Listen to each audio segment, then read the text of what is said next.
જય દ્વારકાધીશ। આગળ આપણે વાત કરી રાણીમાની, અને રાણીમાનો જન્મ હતો મીરાબાઈનો। મીરાબાઈનો આગલો જન્મ કયો હતો તો એ તમને હું જણાવું છું આજે, કે એ એક ગોપી હતા। તો એ ગોપીનું નામ હતું માધવી। તો આજે એ માધવી વિશે આપણે વાત કરીશું। કે તો તમને શું લાગે છે કે મીરાબાઈએ કૃષ્ણ ભગવાનનું વિરહ આખું જીવન સહન કર્યું હતું? ના, એવું નથી। મીરાબાઈએ આખો યુગ સહન કર્યો હતો કૃષ્ણ ભગવાનનો વિરહ। કેવી રીતે તમને આ વાતમાં જણાવું, ચાલો બધા મળીને બોલીએ જય દ્વારકાધીશ। કૃષ્ણ ભગવાન પોતાના બંધુ સાથે આનંદ કિલોલ કરે છે અને ગોવાળિયા સાથે રમી રહ્યા છે। શ્રીદામા, તનસુખા, મનસુખા, ધનસુખા બધા મિત્રો સાથે રમી રહ્યા છે। અને હા, કૃષ્ણ ભગવાનના મિત્રો એવું જ નથી કે એના ઉંમર જેવડા જ હતા, નાના હતા, મોટા હતા, આધેડ ઉંમરના હતા, બધી ઉંમરના મિત્રો કૃષ્ણ ભગવાનને હતા। ખેલ ખેલમાં એવામાં શ્રીદામા બોલ્યા કે મારે સાસરે જવું છે, સાસરાની વાત નીકળી। કૃષ્ણ ભગવાન બોલ્યા કે શ્રીદામા, સાસરું એટલે શું?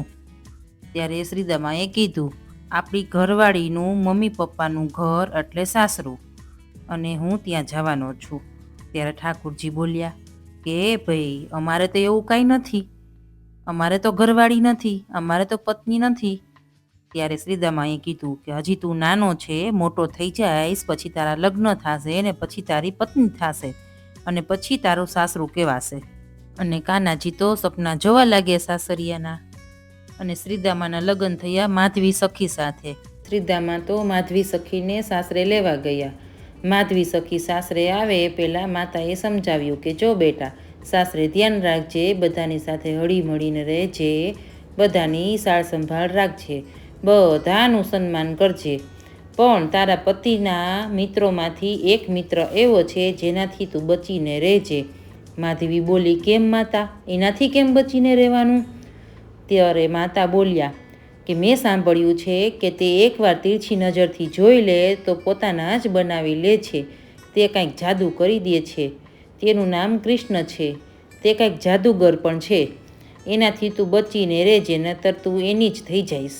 એ સાંભળીને માધવી સખીએ તેની માતાને વચન આપ્યું કે માતા, ગમે તે થાય પણ હું કૃષ્ણને મારું મોઢું જોવા નહીં દઉં। શ્રીદામા તો માધવી સખીને લઈને વ્રજમાં જાય છે। માધવી સખીએ તો રસ્તામાં જ મોટો ઘૂંઘટ કરી લાજ કાઢી લે છે, અને જેવા વૃંદાવન પહોંચે છે એવા ઠાકોરજીને ખબર પડે છે કે શ્રીદામા પોતાની વહુને લઈને આવી ગયો છે। ઠાકોરજી તો કહે કે ચાલ હું પણ જોઈ આવું કે વહુ કેવી હોય, પત્ની કેવી હોય। ઠાકોરજી તો ઉછળતા ઉછળતા સામે આવીને બેસી ગયા અને કહેવા લાગ્યા, અરે ઓ શ્રીદામાની વહુ, જરાક મને પણ મોઢું બતાવી દે, અરે એકવાર તો જોવા દે કેવી હોય વહુ, મારે પણ જોવી છે। માધવી સખી તો મોઢું બતાવતી નથી તો નથી જ। ઠાકોરજી આમ જાય તો માધવી તેમ ફરી જાય, ઠાકોરજી તેમ જાય તો માધવી આમ ફરી જાય, ગમે એમ કરીને મોઢું તો ના બતાવ્યું તે ના જ બતાવ્યું। પછી થોડી વારે ઠાકોરજી બોલ્યા કે જો તું મારાથી મોઢું છુપાવે છે, તને ખબર નથી કે લોકો મારું મોઢું જોવા માટે તરસે છે, અને હું સામેથી તારી સામે આવ્યો છું અને તારું મોઢું જોઉં છું તો તું બતાવતી નથી। જા, તું મારું મુખારવિંદ જોવા માટે તરસીશ, વ્યાકુળ થઈશ, જીવનભર તરસીશ। ત્યારે માધવીએ ઈશારાથી કહ્યું, મારે તરસવાની જરૂર નથી, ચાલ્યા જાઓ અહીંથી। આમ કાનાજી તો ચાલ્યા જાય છે, પણ વ્રજમાં તો માધવી સાંભળીએ છે કે બધી ગોપીઓ આખો દિવસ કનૈયાની જ વાતો કર્યા કરે છે, કનૈયાએ આમ કર્યું, કનૈયાએ તેમ કર્યું। માધવી તો વિચારવા લાગી, આને કાંઈ ઘરેથી કામ જ નહીં હોય, ઘરની કાંઈ વાતચીત જ નહીં હોય, બીજી કાંઈ વાતચીત જ નથી કરતા બધાય, આખો દિવસ કનૈયા કનૈયા જ કર્યા કરે છે। મારી માં સાચું કહેતી હતી હો, કનૈયો જાદુગર છે, જે તેને જોઈ લે એ જાદુ કરી દે છે એના ઉપર, એ એને જ દેખે છે। માધવી તો બધી ગોપીઓને કહે છે કે એવું શું છે કનૈયામાં કે આખો દિવસ તમે કનૈયો કનૈયો કરો છો? બધી ગોપીઓ બધી કહે છે કે માધવી, તે હજી જોયો નથી ને કનુડાને, જ્યારે તું જોઈશ ને ત્યારે તને ખબર પડશે, તું પણ એવી જ થઈ જઈશ, આખો દિવસ કનૈયો કનૈયો કરીશ. વ્રજમાં તો શ્વાસ લેવો એ પણ એક ભજન છે. માધવી ક્યાં સુધી બચાવી શકે પોતાને, માધવી ક્યાં સુધી બચાવે પોતાને, હાલો મોઢું ના બતાવે, પણ ત્યાં તો વાતાવરણમાં જ કૃષ્ણ છે. કૃષ્ણ કૃષ્ણ થઈ જાય છે ચારીકોરથી, જ્યાં પણ બેસે ત્યાં કૃષ્ણ કૃષ્ણ ચર્ચા ચાલુ જ હોય. માધવીને તો સ્વપ્નમાં પણ કૃષ્ણ કૃષ્ણ જ સંભળાવા લાગ્યું. મોઢું જોવા ન દે પણ તેનું વર્ણન સાંભળી સાંભળીને કૃષ્ણ કૃષ્ણ થવા લાગ્યું. ક્યાં સુધી બચાવી શકે પોતાને. એવી રીતે કૃષ્ણ કૃષ્ણ સાંભળતા સાંભળતા એકવાર રાતે સૂઈ ગઈ અને એને થયું કે સવાર થઈ ગયું. રાત્રે જ યમુનાજી ભરવા ચાલી ગઈ. માટલું લઈને યમુનાજીના કાંઠે જાય છે તો ત્યાં તો કોઈ નથી. એમને થયું કે મારે મોડું થઈ ગયું લાગે છે, બધી ગોપીઓ પાણી ભરીને ચાલી ગઈ છે. માટલું તો દરરોજ લઈ આવે એ જ માટલું હતું, પણ આજે તો ઊંચું ન થાય, બહુ ભારે ભારે લાગે છે. આજુબાજુમાં જોવે છે, કોઈ દેખાય તો સાદ કરવું ઉચકાવવા લાગે. એટલામાં ચંદનની ભીની ભીની સુગંધ આવવા લાગી. ચટકતી ચાલ ને ઝીણા ઝીણા દાંત, એવા મલક મલક કરતા ઉછળતા કૂદતા ઠાકોરજી આવે છે. માધવીને થયું કોક ગોપીનો લાલ લાગે છે. માધવીએ સાદ કર્યો કે એ લાલા, એ બાળક થોડોક અહીંયા આવતો. ઠાકોરજી તો કૂદતા કૂદતા માધવી પાસે આવ્યા અને પહોંચ્યા. માધવી કહે કે મને જરાક આ માટલું ઊંચું કરાવ ને. માધવીને તો મનમાં પણ નહોતું કે જેનાથી બચતી હતી, જેનાથી ભાગતી હતી તેને જ તે બોલાવે છે, એમ કે કોઈ ગોપીનો બાળ હશે.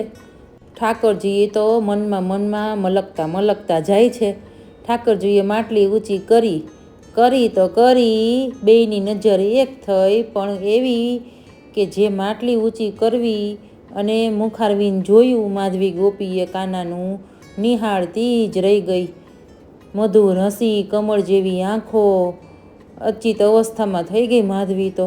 સવાર સુધી ઊભી ને ઊભી રહી. સવારમાં બધી ગોપીઓ પાણી ભરવા આવતા જ બધી ત્યાંને માધવીને જોવે છે કે આ શું થઈ ગયું.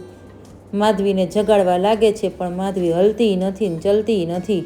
ગોપીઓએ તો માધવીને જગાડવાની ઘણી કોશિશ કરી પણ માધવી તો જવાબ પણ ન દે અને નજર પણ ના ફેરવે, એમ એક અવસ્થામાં ઊભી છે.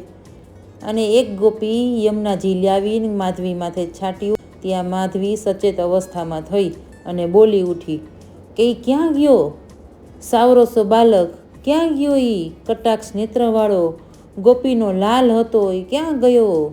ત્યારે બધી ગોપીઓ સમજી ગઈ કે આને કોઈ નહીં, ઠાકોરજી જ મળેલા છે. બધી ગોપીઓ તો હસીને કહેવા લાગી કે એ તો કોઈ નહીં, તું જેનાથી બચતી હતી એ જ કાનો હતો, જેનાથી તું દૂર દૂર ભાગતી હતી એને જ તે બોલાવ્યો હતો. માધવી તો બેચેન થઈ ગઈ. મારે ક્યાં જાવું, મારે એને જોવા છે, મને લઈ જાઓ, મને એની પાસે લઈ જાઓ, મને ચેત નહીં રહે. આવી રીતે તડપવા લાગી. માધવી ગોપીએ તો એક ઝલક જોઈ હતી અને પછીના જન્મમાં મીરાબાઈ થયા હતા. તો આવી રીતે વીરોમાં ને વીરોમાં ભગવાને લીલા કરી હતી. અને એ લીલા શું કામ કરી હતી એ પણ હું તમને સમજાવું કે કળિયુગમાં જેને ભક્તોના મનમાં ભક્તિ ઉત્પન્ન કરવા માટે માધવીને કહ્યું હતું કે તમે મારા વીરોના યોગમાં તમે કળિયુગમાં જન્મ લેશો અને તમારે બધાની ભક્તિમાં ભાવ પૂરવાનો છે. તો આવી રીતે માધવી સખી ગોપી હતા અને એ ગોપી મીરાબાઈ બન્યા અને મીરાબાઈ હતા એ રાણીમાં બન્યા.